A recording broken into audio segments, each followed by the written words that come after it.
Hola, ¿cómo están? Sean todos bendecidos, bienvenidos a un discipulado más.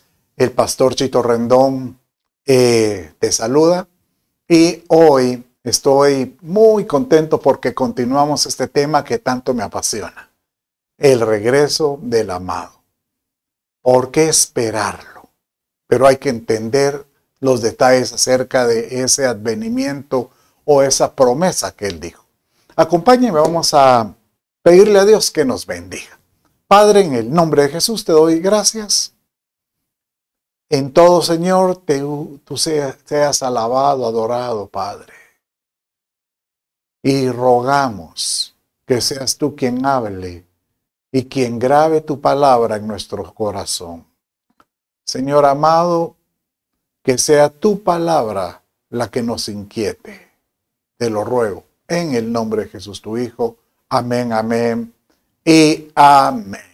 Bueno, ¿por qué ese tema regreso del amado? Más de alguien dirá, Pastor Chito, ¿usted cómo predica de esto? Bueno, tengo 45 años desde que yo conocí a Jesucristo que empecé a oír de esa expresión que el Señor viene y me interesé a tratar de profundizar y a escudriñar y pude ver que hay tantos versos que hablan de ese advenimiento que hay que comprenderlo. Y uno dirá, ¿y usted cómo sabe que eso va a suceder? Bueno, tan sencillo como decirle, usted ve que la escritura es, en gran parte, es una palabra profética más segura, ¿verdad? Que alumbra en medio de la oscuridad. Pero ahí encontramos, por ejemplo, profecías acerca del Mesías cuando vino Jesucristo. Por ejemplo, profecías de cuando el pueblo iba a ser, el pueblo israelita iba a ser esparcido por toda la tierra y que después iba el Señor a convergerlo de alguna manera. Y así encontramos una serie de anécdotas que hablan, o llamémosle, expresiones escriturales, porque no son anécdotas, que hablan del futuro, acerca de, por ejemplo, cómo iban a ser los últimos tiempos. Y realmente tal como Pablo se lo dijo a Timoteo, y ten cuidado que en los últimos tiempos vienen tiempos peligrosos. Y esto prácticamente viene a solo ponernos a nosotros en ascuas diciendo, Señor, si estamos viviendo estos tiempos, ¿qué es el evento más magno que debiéramos de tener como expectante? Porque se acerca algo pues que la Escritura dice, y es el advenimiento de nuestro amado Señor Jesucristo. Él mismo lo dijo. Y lo dijo cuando estaba con los discípulos, diciéndole que Él iba a regresar por su iglesia. Léalo conmigo de esta manera en Juan 14, 2 y 3. En la casa de mi Padre muchas moradas hay, y si así no fuera, yo os lo hubiera dicho. Voy pues a preparar lugar para vosotros. Y si me fuere y os preparare lugar, vendré. Léalo conmigo. Tú vienes, vendré otra vez y os tomaré a mí mismo, para donde yo estoy, vosotros también estéis. Entonces, prácticamente con esta declaración del Señor nos está diciendo, ¿verdad?, que Él asegura que vendrá de nuevo. Y uno dirá, ¿y cómo es que Él viene? Pues de la misma forma como ascendió. Dice la Escritura en Hechos que cuando Él ascendió, los discípulos estaban alrededor, estaban los ángeles ahí, y ellos mismos le dijeron, ¿y ustedes qué miran al cielo? Pues al Señor que se fue. Bueno, de la misma manera como ascendió, así descenderá. Entonces, esto comienza a cumplirse en una serie de versos. ¿De dónde sacamos de que el anhelo de Jesús es preparar morada, o llamémosle como que es encontrar el espacio para todo aquel que le sirve, todo aquel que le sigue o todo aquel que cree en Él de todo corazón, porque Él mismo lo dijo, que Él estará con nosotros si le seguimos. Mire cómo dice en este verso, en Juan capítulo 14, 12, verso 26. Y dice de esta manera: si alguno me sirve, que me siga. Y donde yo estoy, ahí también estará mi servidor.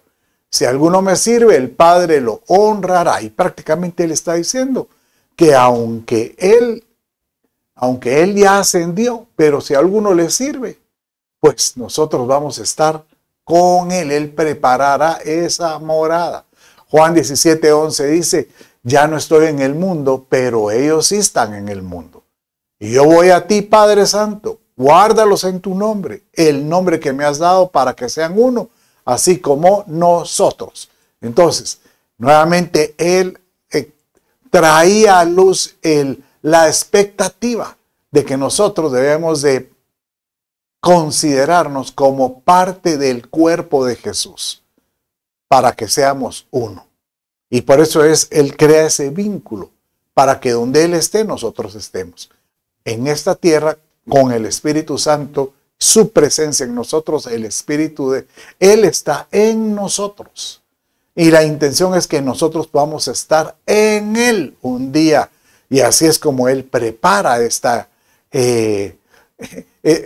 ese momento para poder estarnos con Él. Entonces, vimos la semana pasada aspectos como que, bueno, pero nadie sabe el día y la hora. Pero llegamos a encontrar versos que relatan, que dicen que definitivamente al que vela sí sabrá. Hay que velar, porque al que vela sí sabrá la hora o el día o ese momento. De alguna manera como que Él se va a anunciar espiritualmente: ya me acerco, ya me acerco. Y crea que ese momento pareciera que ya está más cerca de lo que creemos. Mire cómo dice en Apocalipsis 3:3, cuando Él dice: acuérdate pues de lo que has recibido, oído, y guárdalo, y arrepiéntete.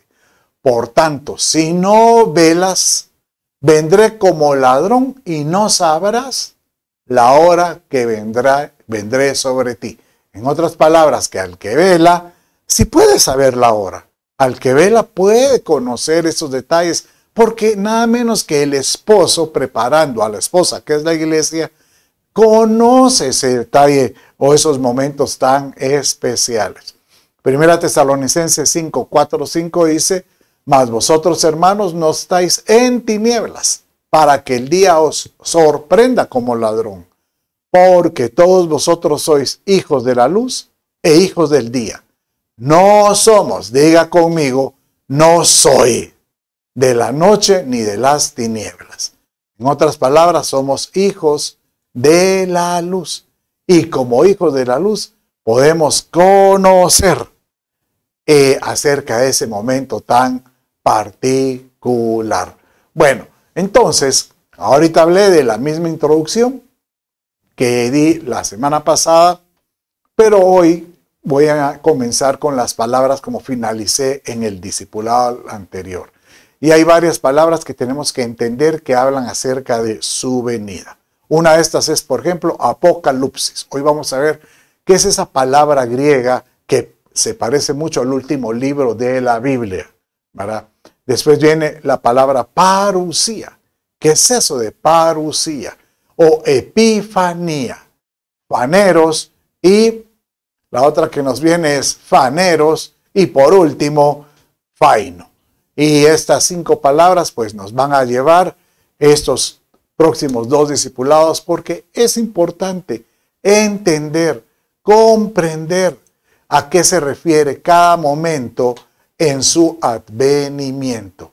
Bueno, entonces estuvimos para poder entender estos conceptos, desarrollé unas líneas de tiempo como una gráfica para poder entender ese momento tan especial. Entonces, esto fue lo que revisamos la semana pasada, recordando de que 2000 años se van a cumplir después de los 33 años y medio cuando el Señor Jesús murió, fue crucificado y ascendió o fue resucitado. Entonces en ese momento van a pasar 2000 años. Hablamos acerca por qué la importancia del número 1000. Si usted no ha visto esta enseñanza, no se la pierda, busquen los videos y entiéndalo porque es muy importante entender esos conceptos. Antes del cumplimiento de los 2000 años, dice que tiene que venir 7 años de tribulación, que se le llama la 70 semana de Daniel, como lo mira en su pantalla. De estos son 3 años y medio de gran tribulación, 3 años y medio de tribulación, y habla de 150 días, que se le podrían decir como previos a la tribulación. Pero antes de estos 150 días aparece ese advenimiento precioso que es el rapto de la iglesia. Bueno, entonces, hablando de estas palabras, aquí vamos a encontrar que cuando se habla la palabra griega epifanía, habla literal de su segunda venida de Jesús, al cumplimiento de los 2000 años. Pero cuando Él venga en su segunda venida, que es su venida pública, porque todo ojo lo verá, tiene que haber sucedido la parusía. Esa es otra palabra que habla acerca de su venida. Pero la parusía no es que Él venga a la tierra, sino que Él estando en los cielos se va a anunciar con trompeta de mando, con voz de Dios, con trompeta de ángel, y todos los creyentes subirán a lo que le llama a Él a un encuentro con el Señor Jesús para ser juzgados, ¿verdad? Entonces, la parusía es tan importante porque los que son aprobados suben a las bodas, o ese suben es como el rapto o el harpazo, es la palabra griega, el arrebatamiento. Son arrebatados a esa dimensión para poderse casar con el Señor. Y esta venida se le llama como que es la venida en secreto. Así estuvo Jesús. Él menciona que cuando Él estuvo con sus discípulos, Él subió a Jerusalén, dice, y la primera vez subió en secreto, dice. Pero ya la segunda vez fue una entrada pública, donde donde le hicieron valla con palmeras, cuando Él entró sobre un pollino, ¿verdad? Entonces, de la misma manera, son comparaciones donde nos hacen ver que Él así se va a presentar. Él va a venir por su iglesia y va a ser una iglesia gloriosa. Bueno, entonces aquí encontramos la palabra epifanía, parusía y también la palabra apocalipsis, ¿verdad? Bueno, entonces, siendo así, vamos ahora a ver en esta oportunidad a explicar qué es esa palabra apocalipsis. Apocalipsis es la misma palabra del último libro de la Biblia, Apocalipsis. Pero cuando uno oye Apocalipsis, uno empieza a temblar porque uno dice, uy, aquí ya me está hablando de guerras, de juicios, de mortandad. Pero Apocalipsis no es eso lo que significa. La palabra Apocalipsis significa revelación o manifestación. Es una palabra que dice que Jesucristo se quiere dar a conocer, quiere darse a la manifestación gloriosa de Él. Y literal, aunque en el libro Apocalipsis habla de los juicios que van a haber sobre esta tierra, específicamente a la nación de Israel, para que Él se glorifique en todo sentido, la iglesia va a ser gloriosa en todo sentido, porque es una novia que ha sido ataviada y preparada en todo sentido. Pero para esto el Señor dice, yo me tengo que manifestar, así como desde que Él se manifestó en sus 3 años y medio con los discípulos, con su caminata gloriosa, con la llenura del Espíritu Santo. Él nos deja el Espíritu Santo después cuando Él asciende para que nuevamente Jesucristo siga manifestándose a través de la iglesia a muchas personas. Así lo trató de explicar Pablo en 1 Corintios capítulo 1, verso 7. Dice así, léalo conmigo. De manera que nada os falta en ningún don. Aquí está hablando a la iglesia que tiene que estar equipada con los dones del Espíritu Santo. Y dice aquí, esperando ansiosamente la revelación de nuestro Señor Jesucristo. O sea, somos equipados con los dones, ya sean ministeriales o los dones del Espíritu Santo. ¿Para qué? Para poder recibir en nosotros mismos la manifestación, la revelación de Jesucristo y sea Él en nosotros y podamos crecer a esa estatura del varón perfecto. Entonces cualquiera diría, pero ¿de qué está hablando? Como que nosotros vamos a cambiar de persona en esta tierra. Bueno, nosotros desde que recibimos a Jesús, recibimos su naturaleza. Por eso dice que somos nueva, ¿cómo dice? Nueva criatura. ¿Por qué? Porque adquirimos una naturaleza espiritual o una, llamémosle, el ADN de Dios se activa en nosotros para que el Espíritu Santo empiece a formar en nosotros esa estatura, poder llegar a ese nivel de poder parecernos mucho más a Jesús en todo su fulgor y en toda su presencia. Pero eso tiene que ser por pura manifestación. Vaya conmigo en Apocalipsis capítulo 1, verso 1. Y dice de esta manera la Escritura. En el capítulo 1, verso 1 de Apocalipsis dice, la revelación de Jesucristo. Esta palabra revelación es el apocalipsis. El apocalipsis de Jesucristo que Dios le dio para mostrar a sus siervos las cosas que deben suceder pronto. Y la dio a conocer enviándola por medio de su ángel a su siervo Juan. En otras palabras, aquí él está diciendo que el Señor mismo iba a empezar a mostrarnos realmente cómo iba a ser esos eventos, esos acontecimientos que iban a suceder.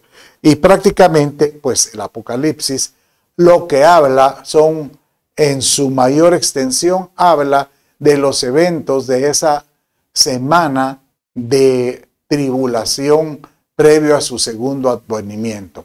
Y es muy detallado desde el capítulo 9, empieza él a relatar cómo es que van a suceder los sellos, las trompetas, las copas, y cómo es que cada uno de esos se va abriendo para que venga pues cada juicio. Y habla también en un momento cuando el águila va volando, que es como cuando es el rapto de la iglesia, pero eso lo vamos a ver cuando expliquemos la parusía. ¿Por qué es tan importante entender?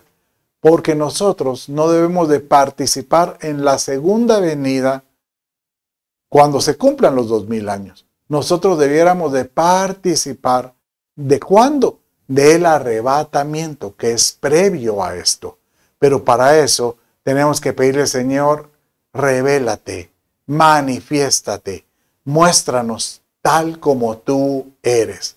¿Y cómo lo va a hacer el Espíritu Santo en nosotros? Pues Él utiliza un sinnúmero de formas. Uno es, 1 Pedro capítulo 1, verso 7, dice de esta manera. Para que la prueba de vuestra fe, o sea que nuestra fe tiene que ser probada, más preciosa que el oro, que perece, aunque probado por fuego. O sea que la fe se prueba por situaciones que no son agradables, pero son necesarias. Sea hallada que resulte, o sea, si en medio de una prueba salimos victoriosos, esa fe resulta en alabanza, gloria, en honor. ¿Y cómo? Y en la revelación de Jesucristo. En otras palabras, cuando nosotros salimos aprobados de las pruebas, lo único que estamos provocando es que nuestra integridad espiritual o lo que somos como creyentes se acerque un poco más a Jesucristo y en su revelación completa. O sea que la prueba nos dice, te vas acercando, te vas acercando. Y de esta manera nos encontramos que cada etapa en la vida, como yo lo enseño, es como un grado. Usted está cursando el primer año y si lo aprueba, ¿a qué pasa? A un segundo año. Pero si pierde el primer año, tiene que volver a repetir. El pueblo de Israel, ¿cuántas veces repitió que pasó 40 años por todo el desierto, en todo sentido?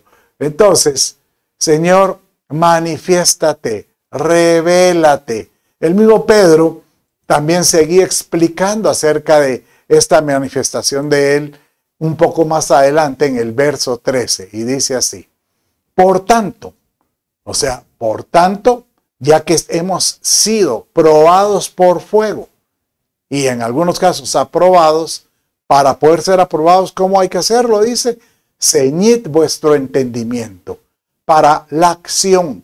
O sea que todo lo que nosotros vivamos, todo lo que experimentemos, mételo en tu cabecita, en tu mente, en tus pensamientos, que se vuelva una lección.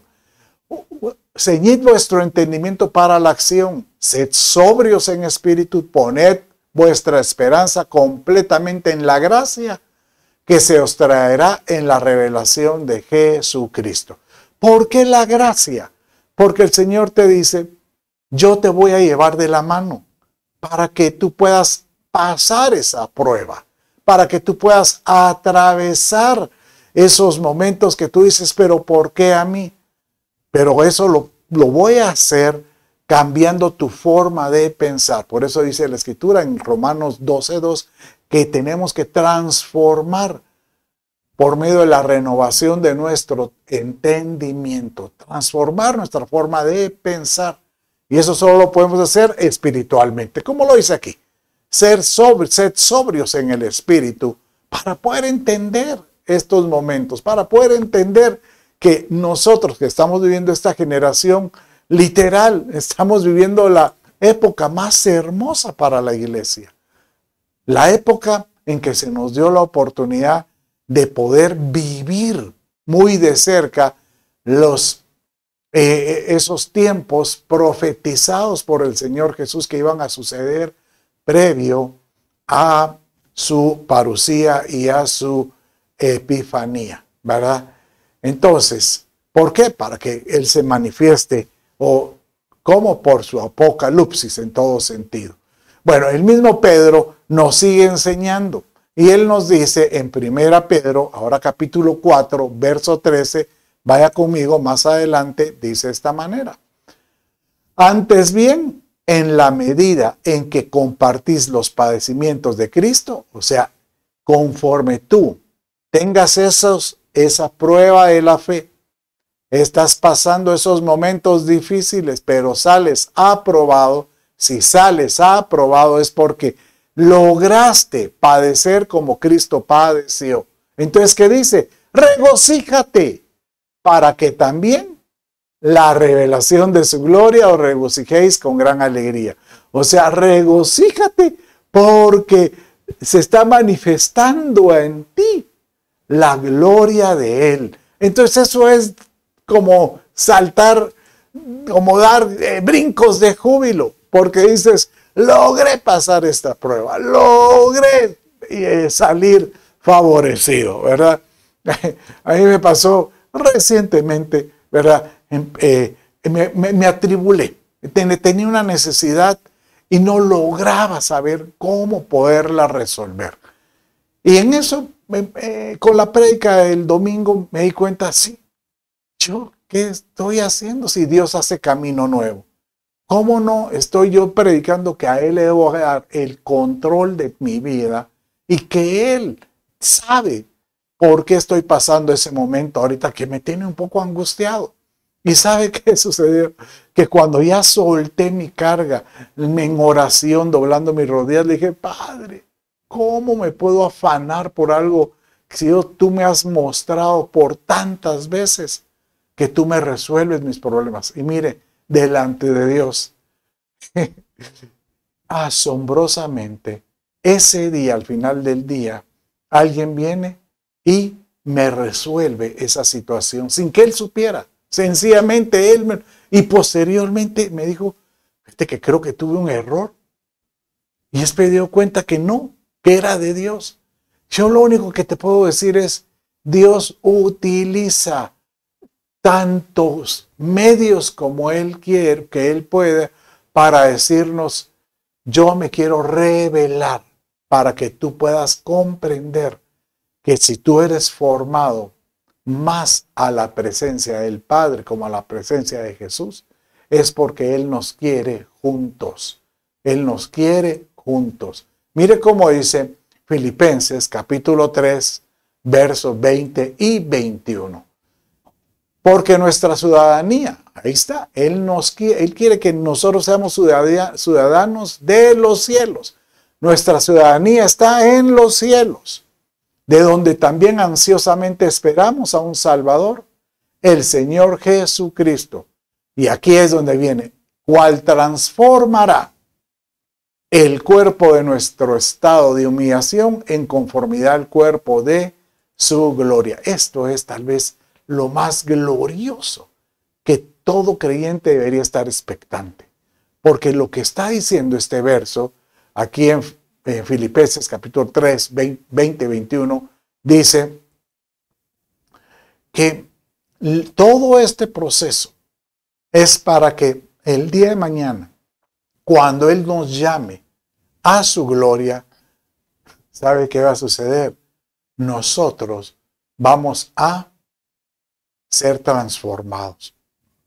Nuestro cuerpo va a ser transformado en este cuerpo de humillación a un cuerpo glorificado.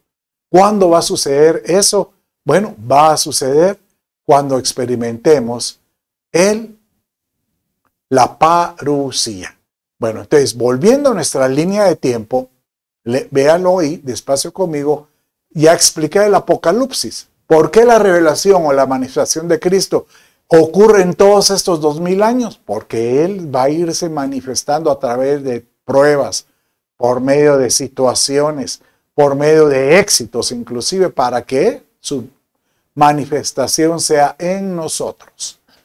Pero el primer evento hermoso que expliqué es la parusía, que es la venida en secreto, que eso aparece en el último verso del capítulo 8 de Apocalipsis. En ese verso habla acerca del águila volando y cómo es que se va a encontrar en una dimensión espiritual. Entonces, vamos a explicar ahorita parusía. ¿Por qué es tan importante comprender los versos? Porque en la Biblia, en el español, aparece y para que veamos su venida. Y efectivamente aparecen muchas veces donde él dice que él viene. Pero curiosamente, la palabra griega en algunos pasajes o es apocalipsis, o es parusía, o es epifanía, o es faneros, o es fania, ¿verdad? Entonces, tenemos que ubicarnos. Pero cuando encontramos el término parusía, es el encuentro que vamos a tener con Él. Entonces, ¿qué es parusía? Habla acerca de la palabra griega, parusía significa su venida, o un advenimiento, o su llegada, o algo que se avecina. Eso es lo que, como que algo viene, su llegada, algo como que en un encuentro con Él.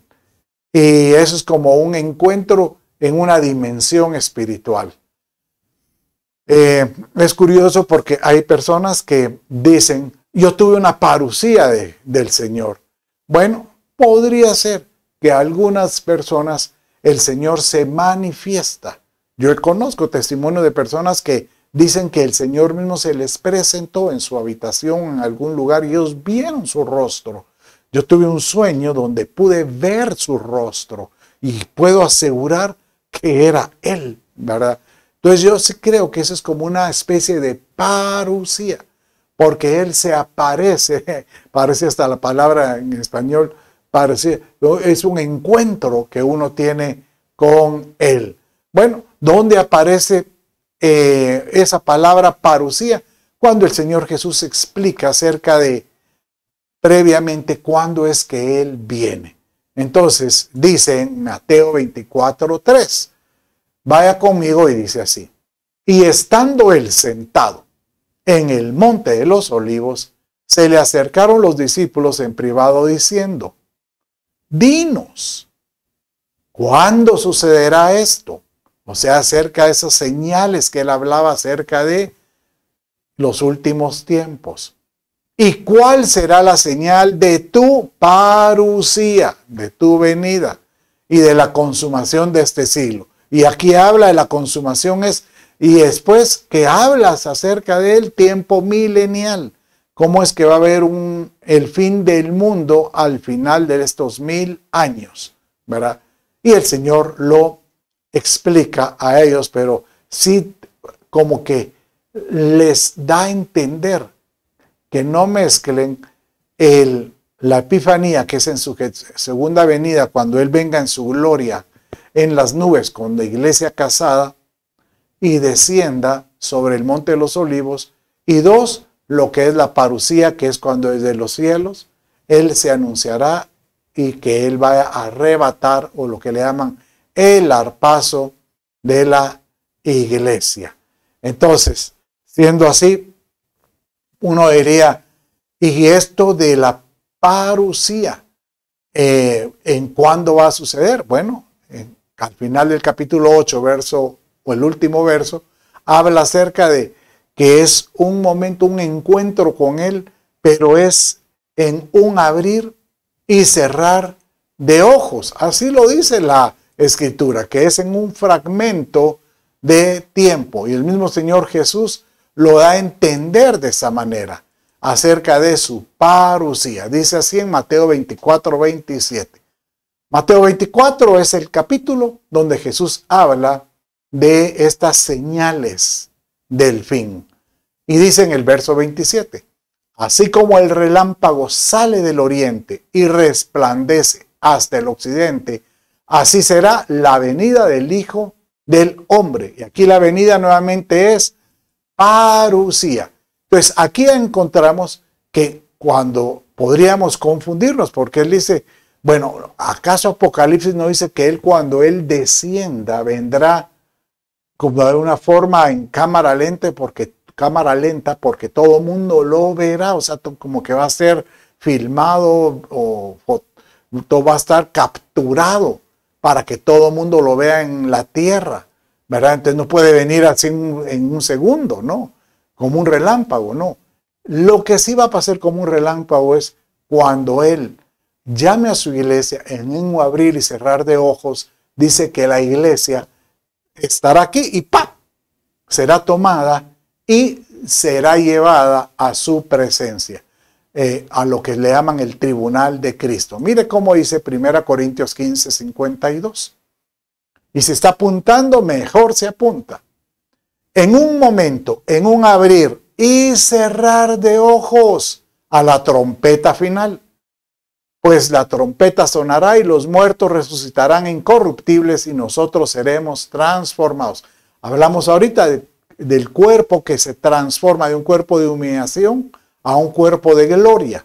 Bueno, esa es la transformación que habla aquí. En un abrir y cerrar de ojos. Puede imaginar, míreme la vista, abro y cierro y es una fracción de segundo. O sea que da la impresión como que en una centésima o milésima de segundo, yo le he llamado décima segundo, uno va a pasar a una dimensión. A esta dimensión donde uno pasa es el tribunal de Cristo. Pero en ese décima de segundo vamos a entrar a un tiempo que le llama la Escritura el tiempo Kairos. Nosotros con nuestro reloj vivimos en un tiempo cronómetro, 1 segundo, 2 segundos, 3 segundos, que estamos regidos, pues obviamente por la oscilación de la tierra con respecto al sol. Pero en esa dimensión espiritual, ahí no hay tiempo, porque en esa dimensión espiritual no se rige por el sol, se rige por el sol de justicia, por Cristo. Entonces el tiempo es una elongación de tiempo. Y ahí es donde Pedro dice que un día pueden ser como 1000 años y 1000 años como un día. Entonces yo, haciendo la cuenta, un día o una fracción de segundo pueden ser como 60 días en esa dimensión espiritual en el cielo. En 60 días uno puede ser juzgado, uno puede ser tratado y de repente uno, al que fue aprobado, entra a esa dimensión para las bodas del Cordero, y el que no sale aprobado, dice la Escritura que regresará avergonzado. Pero eso lo vamos a ver con más detalle en el discipulado próximo. No se lo pierda. Pero hoy vamos a hablar acerca de la parusía. Hay varias figuras que hablan de la parusía. Por ejemplo, cuando el Señor Jesús hablaba acerca de Noé, ahí hablaba de su parusía. Léalo conmigo en Mateo 24, 37. Porque como en los días de Noé, así será la parusía, la venida del Hijo del Hombre. ¿Y cuál era la característica de los días de Noé? Que en el verso 39 dice, y no comprendieron hasta que vino el diluvio y se los llevó a todos. Así será la parusía del Hijo del Hombre. En otras palabras, lo que está dando a entender es que, como en los tiempos de Noé, se hablaba mucho de que Noé decía, va a llover, va a llover. Miraban a Noé edificando el arca y le dijeron, no hombre, ya está tocado, ¿no? Plano que no va a ser así. Igual está sucediendo aquí. Se habla mucho de la venida de Jesús, pero nadie se compromete a conocerla, a poder entenderla y a poder santificarse y sobre todo por prepararse para ese evento glorioso y de una manera, yo le llamaría asombroso. Bueno, entonces el Señor dice que el encuentro de los que Él llama a su tribunal van a entrar a una dimensión espiritual que Él le llama episinagoge. Así le dice la palabra griega que aparece en 2 Tesalonicenses capítulo 2, 1 y 2. Léalo conmigo, dice así. Pero con respecto a la venida de nuestro Señor Jesucristo, a la parusía, a la venida de nuestro Señor Jesucristo y a nuestra reunión con Él, ahí está un encuentro. Esta palabra reunión es una palabra griega que es episunagoge, que es una sinagoga de más arriba, más arriba. Os rogamos, hermanos, que no seáis sacudidos fácilmente en vuestro modo de pensar, ni os alarméis ni por espíritu, ni por palabra, ni por carta, como que si de nosotros, en el sentido de que el día del Señor ha llegado. En otras palabras, aquí le está diciendo es para poder entender esto, ese encuentro con el Señor va a ser un encuentro único. Entonces, tiene que romper todo esquema, al contrario, tiene que provocar que la gente se prepare, que la gente esté expectante, pendiente, como la palabra que utiliza es que esté velando. El velador es que está con su lamparita, pues ahí de noche, despierto, viendo. No es que usted diga, ahora ya no duermo, no. Lo que tiene que estar es que su corazón tiene que estar, Padre mío, yo sé que tú vienes. Yo sé que tú vienes. Y esta palabra episinagoge aparece también porque el Señor dice de que si Él se va a manifestar, Él nos va a hablar, es necesario que nosotros encontremos personas afines con el mismo sentir para que podamos entre todos juntos tener esa como compartimiento y saber, unámonos, estemos juntos, porque ya viene el episinagoge, ya viene ese evento con Él. Eso es lo que dice la Escritura. Vaya conmigo en Hebreos capítulo 10, verso 25. Aquí habla acerca de esa palabra. no dejando de episinagogia, no dejando de tener ese encuentro con otros, de congregarnos como algunos tienen por costumbre, sino exhortándoos unos a otros y mucho más saber que aquel día se acerca. Aquí está más claro más claro no canta un gallo, dice, que aquel día se acerca. Si aquel día se acerca, eso que lo escribió Pablo hace 2000 años, él decía, si ustedes ya saben que ese día viene, no digamos nosotros ahora, que ya transcurrieron 2000 años, que él ya viene, pues busquemos esa forma de congregarnos. Entonces dice 1 Corintios 14, 26, que hay pues hermanos, cuando os reunís, cada uno de vosotros tiene salmo, tiene doctrina, tiene lengua, tiene revelación. Aquí sí tiene apocalipsis, tiene interpretación, hágase todo por edificación. Qué lindo, ¿verdad? Porque de alguna manera el Señor nos está preparando. Él prepara su iglesia. Y yo te puedo asegurar que estamos viviendo esos tiempos gloriosos. ¿Qué va a suceder? ¿Cómo es que dice la Escritura que cuando Él nos llame, aquellos que ya han muerto van a tener que resucitar, dice? Y hay, entonces, aquí viene un término que son como turnos de resurrección. Porque, por ejemplo, si el Señor viniera ahora, hipotéticamente, aquellos que murieron, que habían muerto, pero murieron en Cristo y murieron y ya fueron probados en su corazón que alcanzaron la estatura o alcanzaron el apocalipsis, porque creyeron en él de corazón, dice que con todo y su cuerpo serán tomados y serán resucitados, eso dice. Y esa es una resurrección. Jesucristo es la primicia, es la primera resurrección. Bueno, léalo conmigo y con esto vamos a finalizar el discipulado del día de hoy. En 1 Corintios 15, 22 dice, porque así como en Adán todos mueren, también en Cristo todos serán vivificados. Pero cada uno en su debido orden. Mire, hay turnos en su debido orden. Cristo es las primicias. Y dice que con las primicias también resucitaron santos de la antigüedad. Luego los que son de Cristo en su parucía. Cuando Él venga y se anuncie con voz de trompeta, los que durmieron en Él, en Cristo Jesús, también ese será su turno. Entonces vendrá el fin, cuando Él entregue el reino y Padre, después que haya abolido todo dominio y toda autoridad y poder. Pero todavía falta un turno que no lo menciona aquí, que es el que menciona Juan en Apocalipsis. Y aquellos que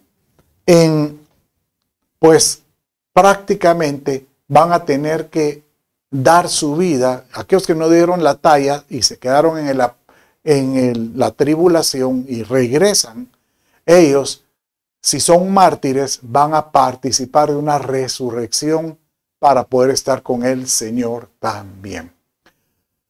Padre mío, háblanos y que tu palabra, Señor, llegue al corazón y que podamos entender y comprender por qué vienes y por qué debemos de esperar.